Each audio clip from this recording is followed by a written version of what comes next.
Welcome back to New Rockstars. I'm Erik Voss, and this is a breakdown of Rick and Morty Season 4, Episode 9, Childrek of Mort. The episode that literally killed God, or a Zeus, named Reggie, by accident, but also acknowledges the existence of the real God. It was just a real roller coaster of blasphemy and monotheism. I'm actually gonna kill two gods with one stone this week and break down all of the episode's subtle animation jokes and Ricksplained the deeper agenda of this episode. And a little later, I'm gonna go even deeper into the episode with voice actor Nolan North. Yes! Okay, the episode's title, Childrek of Mort, is a nod to Children of Men, the amazing Alfonso Cuarón film in which Clive Owen becomes an unlikely surrogate father figure to the last pregnant woman in a post-apocalyptic fertility crisis world. Now, the plot is quite different from this episode of Rick and Morty, but thematically, Rick too learns the lesson of paternal responsibility. Rick's god-level ego means his exes are macro-sized, from a hive mind race and autoerotic assimilation to now a whole living planet named Gaia, similar to Ego, the living planet from Marvel, but her name, Gaia, has roots to Greek mythology, the kind of personification of Mother Earth. Actually, come to think, there's also a Gaia or Gaia in Marvel. See folks, if there's something to rip off from mythology, comics have done it. Like Season 3's 9th episode, this Season 4 9th episode focuses on Rick and Beth's relationship. Beth forces Rick to finally be a good parent to the Clay children in order to redeem his absent parenting to her. But the noble parental goals devolve into a petty ego battle between gods and between their mortal champions that leaves the youth of this episode scarred and broken. It's a moral that's typically cynical on the show. Parents' deepest motivation is actually their egotistical, vain, childish whims of the gods of mythology and the Old Testament. My kids must be in my image, and someday I'll abandon them. Summer begins the episode feeling FOMO for a stupid spring break party. Rick, I'm missing Mike Triskett's drug party. Look at this, he's already watching Euphoria at a pregame. Mike Trisket, which is how dumb the names of all friends of teenagers sound, has a glow stick necklace as they're gramming about watching HBO's Euphoria.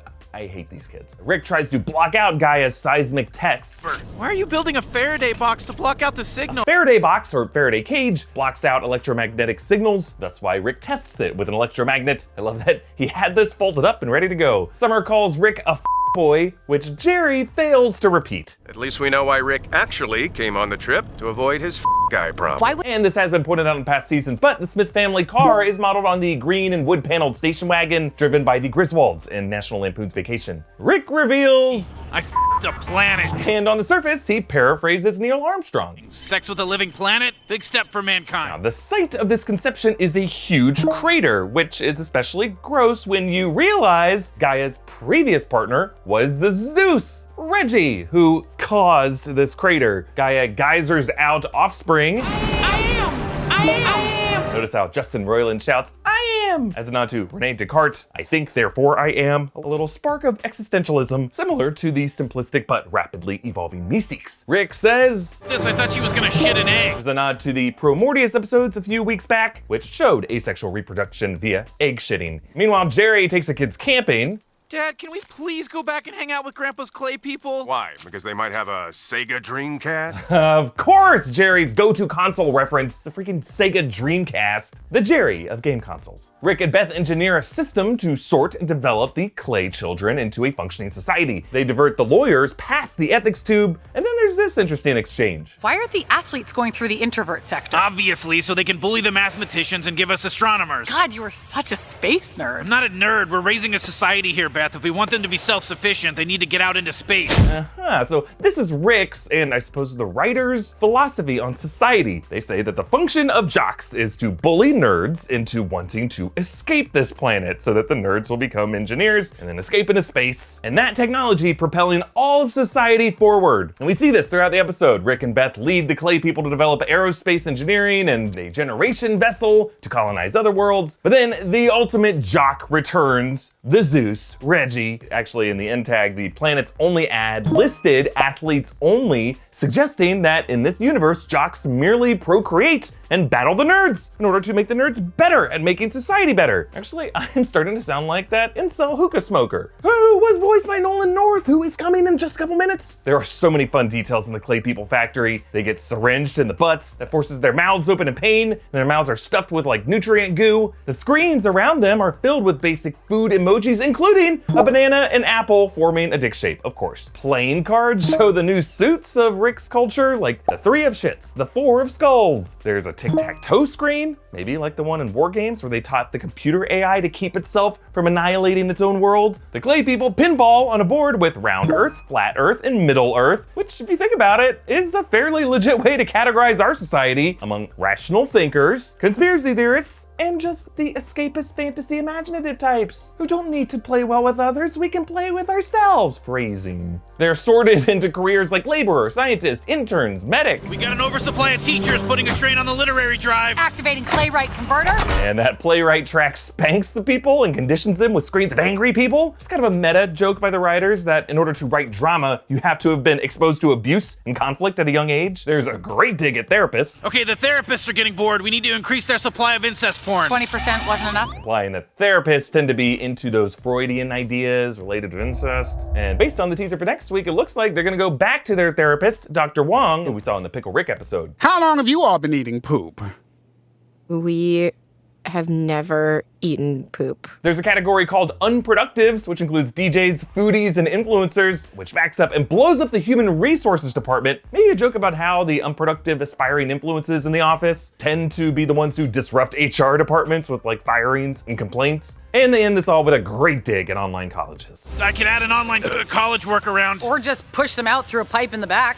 Same Same thing. thing. Rick maintains his factory with floating drone Mortys, suggesting Rick has built a fleet of robot Morty laborers to serve him like pass the butter robot slaves. Jerry falls in a river and he pinballs against the rocks with nature, kind of sorting him before he ends up in the unproductive filter. Along with him in the filter is his stupid bag of marshmallows, the key to the miracles he performs for his clay outcasts. Dan Harmon sings the camping song. We get this montage intercutting between Rick and Beth rapidly evolving the Clay People to Jerry devolving them into a deliberately tribal state of nature. Jerry gets these tribal tattoos of the Clay Person heads, and he tells 2 of them in a sleeping bag. There you go, guys. Pump those cheeks. That's the camping spirit. Maybe it's my former Boy Scout days talking here, but I'm pretty sure they're doing that thing where you strip off all your clothes and share a sleeping bag with another camper to share body heat and prevent hypothermia, which would probably lead to other things. And also that might have been something they just said to me. And a little glimmer of hope here, one of the rejects defies his sorting to actually succeed at technological development, building a house. Squeeb, this is not a tent. It is a new kind of tent with special gutters to funnel the rain and a door. It's a house. He's named Squee, which comes directly from the legendary Kavanaugh hearings. One of our friends, Squee, when he said the F word, starting at a young age, had kind of a wind up to the F word.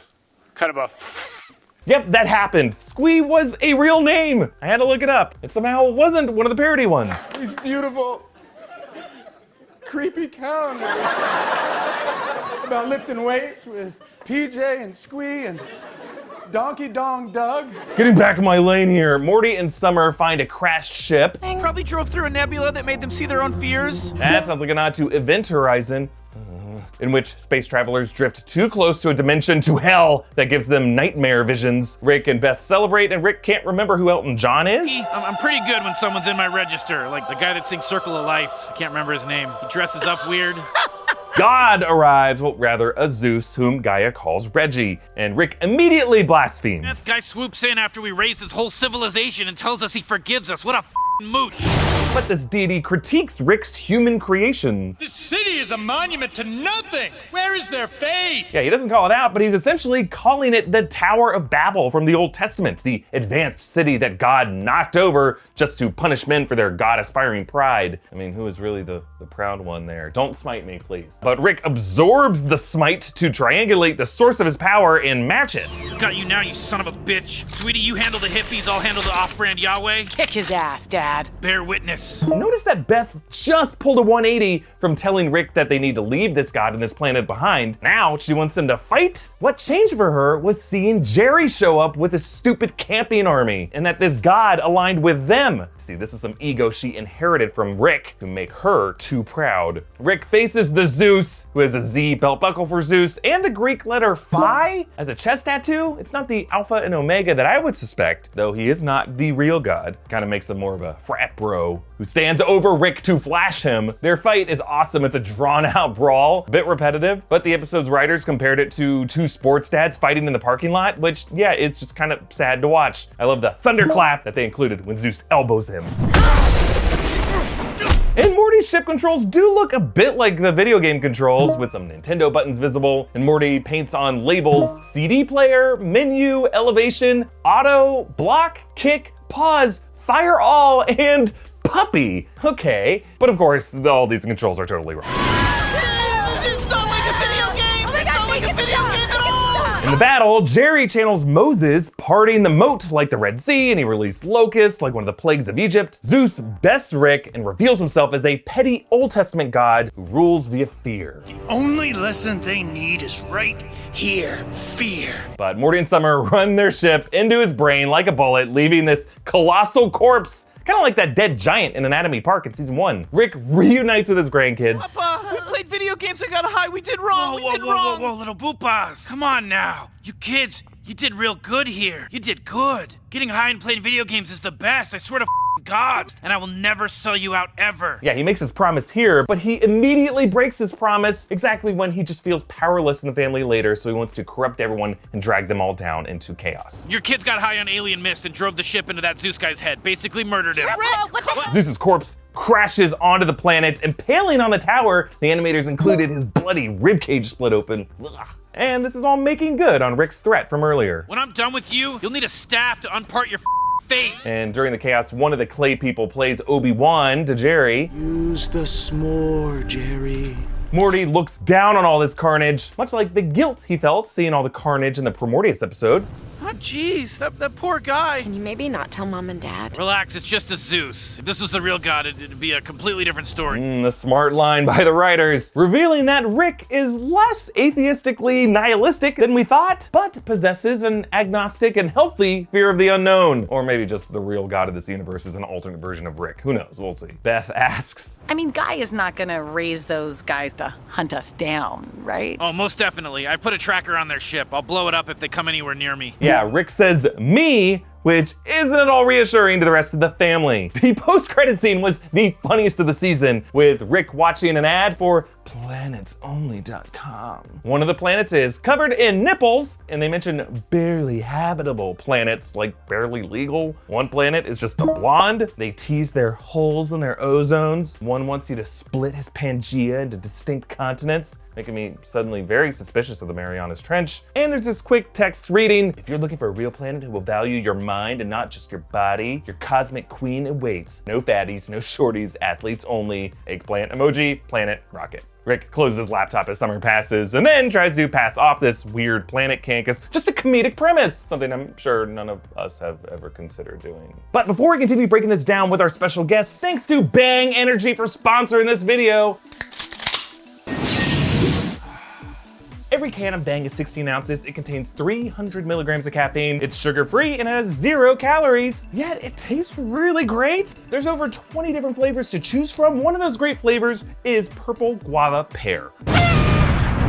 Yep, I'm getting accents of the pear and the guava and the purple. Look, there are mornings where I was up late the night before writing a full movie breakdown. It's exhausting, but a can of Bang Energy helps pick me up so that I can, star blast through more work. There's another flavor called Star Blast. That one's also really good. Check out Bang on Instagram. You can get 25% off your order at bang-energy.com when you use the code NEWROCKSTARS25. There you can buy cans of Bang Energy, including their sweet tea and keto coffee flavors. You can also get clothing, fitness supplements, all kinds of stuff to be your best bangin' self. There are 0 artificial colors, and they have a beverage that's called Stoked that has broad spectrum hemp extract if you're down for that. Thanks again to Bang Energy for sponsoring this video. Get 25% off at bang-energy.com using the code NEWROCKSTARS25. And now, joining me to discuss this episode is a voice that we've been familiar with for years. He voices Nathan Drake in Uncharted, Desmond Miles, Assassin's Creed, animated versions of Deadpool, a ton of voices you've heard on a ton of shows, including Rick and Morty. No, I'm part of the floaty no-gasm brotherhood. We believe we're keeping him alive by redirecting our suppressed sexual energies. By then, of course, he had left toys and flesh drops for every one of us in the spore hive. Mines like these suck plutonium up to the cities where corporations use it to power everything, from diamond cars to golden showers. And the more we remove, the more Pluto shrinks. There it goes again. Just shrank a little. Nolan North, thank you so much for joining us. Oh, thanks for having me, man. This is so exciting. And also joining us is Rick and Morty superfan and paternity denier to millions, Yes. Tommy Bechtold. Hello. It's not something to be proud of. Well, Paternity denier. I like that. Right. If you He writes don't- all these intros That's- for him. I do. So I don't list any credits. I just list terrible, terrible things that I do. he insists this is the only way we'll get to know him. And we're just like, just talk to us about your life. Yeah. Speaking of which, Eric, I have something I need to talk to you about after the show, but we shouldn't do it on the air. And Ooh, let's put it this way. sounds. I owe you a lot of Christmas presents, buddy. What, Papa? Well, Oh no! We'll find out. They had those clinics near my college too. Yeah, everybody needs money for pizza on a Friday night, so It was $50, $50 a visit, but you could only go like twice a month, and I was like, I don't need $100 that bad. I had this theory that I could go in and make $1,000 in about 2 days, and then I was like, look, I'm just going to need my own room, right, and some quiet. Yes. And this was, by the way, kids, this was before the internet. That's right. Yeah. Different times. Speaking of paternity, Nolan, back in season 2, there was that Unity episode which revealed one of Rick's exes being like a whole hive mind race. And I thought it was similar to this episode, which we get to see another one of Rick's ex-partners. It's an entire planet. And I believe, correct me if I'm wrong, in that past episode, you might have done the voice of the stadium full of Rick's dads who chanted, "Go, son, go." Go, son, go! Go, son, go! Yes. Go, son, go. Yeah. So in my headcanon, that makes you the official voice of Rick's father. So I want to know what you make of Rick's parenting. I never thought about that. Well, first of all, I watched this episode with my two sons, and it's funny because I laugh out loud. I mean, I'm nearly 50, and these guys are teenagers, and it doesn't matter. I mean, this show is so funny. And last night, that's right, morning, I the planet. I lost my mind. This is a show that I often have to rewind because I'm laughing and I miss the next bit. And it's written so tightly. It's so and it's quick. And I think that's what I love about the humor. I mean, it's so quick that if you're not paying attention, you're going to miss a great joke. And I guess I think Rick's the best thing that ever happened to Morty in terms of parenting, because sometimes Grandpa has to step up and teach you the ropes, and and you have to learn your lesson, like we learned in the Vat of Acid episode. Don't screw with Grandpa. But in this one, yeah. I mean, I think this one was a little bit near and dear to my heart, even though I didn't appear in this episode, just because of his lesson on video games. And I mean, that killed me. I mean, I've been privileged to do so many games, and I'm just sitting there going, yeah, what he just basically said. Yeah, that's it. Just play games. It was perfect. It's perfect. I do love that. Yeah, that's like his message. And, for a second, we think that that's how he's going to be able to pilot that spacecraft is like, oh, it's just like the controls. How many movies and TV shows have we seen that where it's just like, it's just like the controls, and then immediately doesn't work? Yeah. And she's over there. She's like, and she's just sucking at gas. He turns it. You're sucking on exhaust fumes. I mean, it was perfect. And just to debunk that whole myth. He's like, what do you think? This alien spacecraft. Do you think it's a game controller? No. It's great. Yeah. And Tommy, I want to get you on this too, because I feel like what I loved about this episode and what the show does often is remind us that even the adult characters and like the grandparent generation, they're all kids. They're all like immature and petty in different ways. And like, what makes that person qualified to be like a god and lord over someone else's life? So like, how do you feel about Rick as like a paternal figure to any of these characters? Do you think he's better than Jerry and Beth? He's definitely different, but it's so interesting because you're like, well, based on the the world created by the show, Rick has saved Morty's life, not to mention the rest of the family, countless times. He's also put them in incredible danger, but he is intellectually and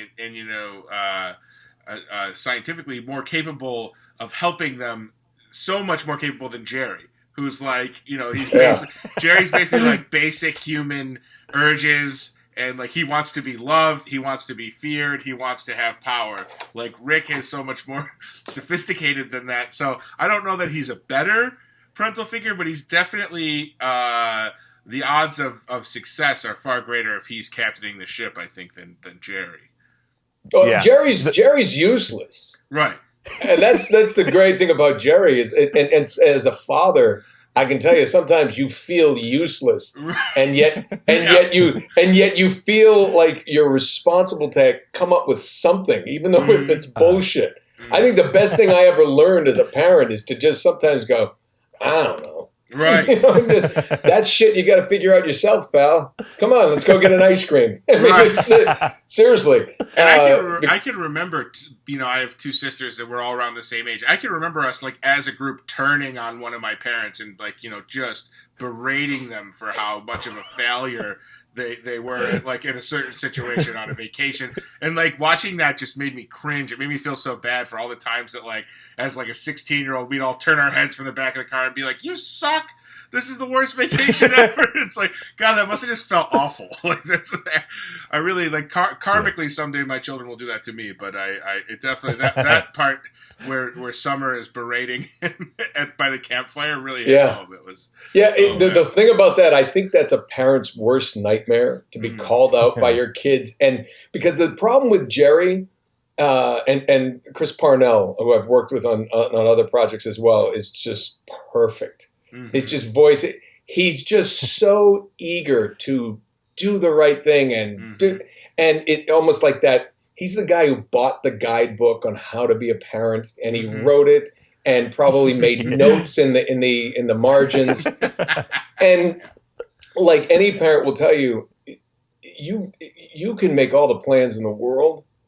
You're screwed if you go into raising a kid with a plan, because everybody's different. And I think that's what's great is that he represents that father that is just trying to do the gosh darn best. And it's like, you don't know shit, man. You don't know shit.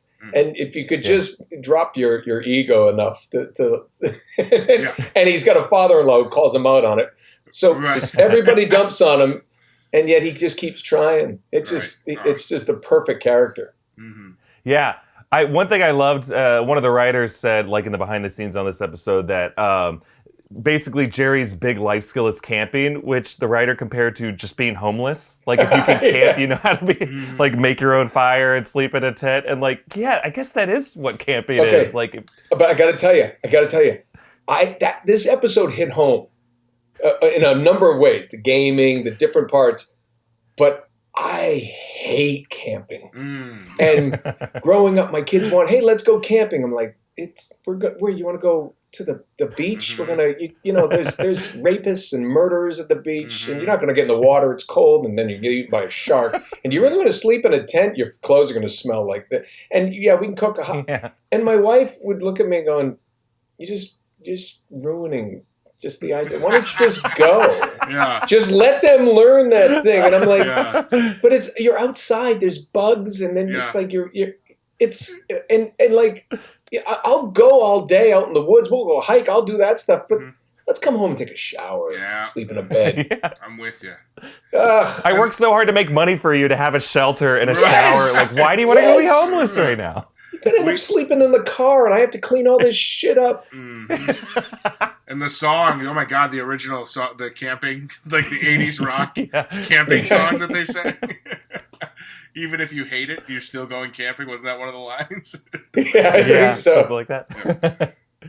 Well, I got to ask you guys, because to me, the craziest thing about this episode is for a second, it seemed like they were going to say, not only is Rick a God figure, you're going to see him kill God in this episode, but they made like a super clever choice. One of the like final lines of the episode where Rick just goes, if this was the real God, this would be a completely different story. And I want to get you guys' thoughts on that, because to me, this show always seemed pro intelligent design, like a version of intelligent design by Rick or by Dan Harmon or Justin Roiland. But to me, it was crazy that this acknowledged the existence of some kind of one above all creator in this universe. What did you guys make of that line? How'd you react to it? I think they played it really well. I think it's a tight wire act when you get into this kind of thing. But they made that character more like a Zeus, a god, not the god. Yeah, and I think that's what you do. But I always looked at it personally like this, and maybe this we can use this for this purposes of this talk. But you can't. People say, hey, you can't prove there's a God. Yeah, but you can't disprove it either. So, and I always used to laugh and go, I would rather believe in a higher power, because if I'm wrong and I die and go somewhere and everyone's like, look, hey, see, there's no God there. Hey, turn into Norm Macdonald. Hey, there's no God. Yeah. Hey, you got a little egg on your face there. There's no God. But if there is, hey, I'm a believer. But if there isn't, and if you don't believe and there is, you could be screwed. That's true. Sure. I go pragmatic. I'm very logically minded. So I think they in this episode, they kind of go, yeah, they acknowledge there could be. And Rick is smart enough to know it could be, might not, but you can't prove it one way or the other. So leave it open, and that's okay. We don't have to have a definitive answer. Right, and that's a very Rick thing, is to always have a cover your ass scenario. Yes! So it's like, exactly. Even though there's all the science in the world and would point to there being an explanation for all of these things, I'm not going to risk being absolute about this point. I'm going to have once again another escape plan, whether it's faith or whatever. So I think that was I think that was a consistent choice by the writers rather than a curveball. Yeah, it was one of these great lines that like reminded us what the character really is, as opposed to like introduce something new about them. It's like I kind of felt when I heard that, I'm like, oh right, yeah, because Rick, as aggressively nihilistic and possibly atheistic as he seems, at the end of the day, he's someone who like respects the unknown, and he understands that there are greater things to be in awe of and fear out in the cosmos. That like he is a healthy, I think pragmatism is a good word for it as well. He's got a very practical fear of the unknown. That's a good way to be. I liked hearing that. That's a good way. For sure. I love that. A practical fear of the unknown. It's like, sure, something could kill me out there. There are things. Something's out there. Yeah. Nolan, one of the reasons I'm loving talking to you is like, and hearing your voice come up on the show over and over again, is you just kind of have the voice of like a guy who's just like, I'm just going with this right now. Like you have a way to like just normalize a confusing and maybe like messed up scenario, which is so essential to Rick and Morty because it gets so crazy. Can you think of a time that the writers might have handed you a line where you're just like, yikes, this is dark or this is dense, but yeah, okay, let's do it. You know what? I'd love to give you a story, but my mind is just as dark as anything Justin and Dan have ever come up with. And I think that's why they hire me, because it's like, I mean, I'm sitting there going, I can make this worse if you want. They're like, no, just read it. Just read it. That's what I love about it.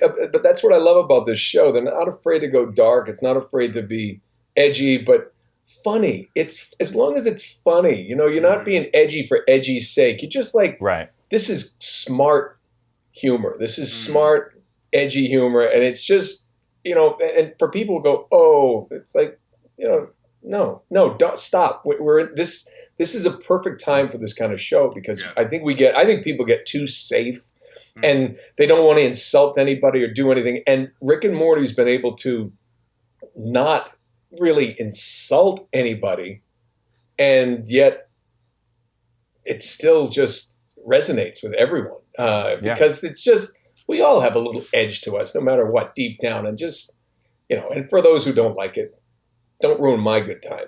Don't watch. But I don't know. I mean, have they ever handed me anything? No, the first, I get a lot of people I meet that remember me as Scroopy Noopers. You know, Pluto's a planet. Yeah. Feel that? Just got a little smaller. It just like, you know, I remember that one.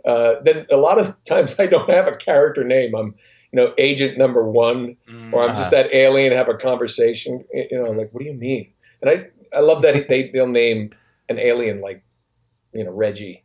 Yeah. You know, no, Steve. That's not the way it works. And it's just, there's something just beautiful about the whole thing. So no, there's nothing. I've never gotten anything where I was like, ooh, of course I don't balk at much. Yeah. Well, I think that's what makes you such a good fit for the show, and we really look forward to hearing what future voices come up on the show, because it's always a delight to hear your voice in whatever character it is. As an actor, it's so much fun to just show up at this session because I honestly have no idea what I'm about to do. We literally walk in, the scripts are there. I don't get them ahead of time to read and prepare. You just kind of go in and go, okay, you read the scene, he tells you a little bit about it, and then you just kind of go, so is it date? Say hi. I mean, what? And they're like, no, just go here. And you're like, yeah, that's good. And it's usually, they're very, very quick with the decisions on what they want to hear. And you just, and I love the guys and the different actors you see as you're going in and out all the time. Like Maurice LaMarche is in so many episodes because he's got such a great voice just on his own, but he can do so many things. You know, it's just, it's such a pleasure to work on. So, I mean, I just, anytime he calls, I'm just like, yep, just book it, move things. They need me, I'll be there. Awesome. Well, it's been such a pleasure talking to you, Nolan. Thank you so much for coming on the show. That's this week's episode of Ricksplained, everyone. Big thanks to both you guys, both Nolan and Tommy. We'll find out who all your kids are someday. All right. Yes? Well, fingers crossed. You can get early audio versions of the show by subscribing to our Ricksplained podcast wherever you get your podcasts. You can follow New Rockstars on YouTube, on our socials. Subscribe to this channel for more Rick and Morty breakdowns and breakdowns of everything you love. We'll close out this week with our favorite joke from the episode. I don't care who else stuffed your crust, but I'm the guy that showed up.